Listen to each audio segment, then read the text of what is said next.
Actor Vijay Sethupathi in a 2016 movie Dharmadurai lives in with a friend of his. Living in. What's wrong with living in?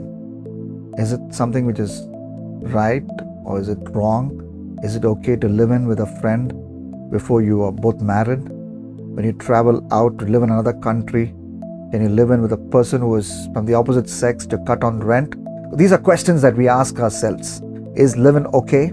I believe the Bible does not recommend living in. That assertion comes from my reading of 2 Timothy chapter 2 verse 22. It says, flee youthful lusts.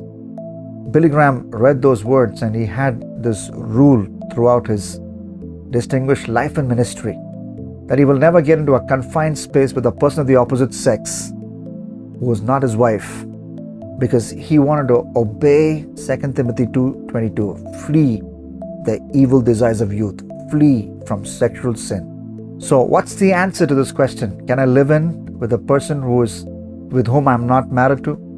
The answer is no. Do not live in. That is something which will displease God.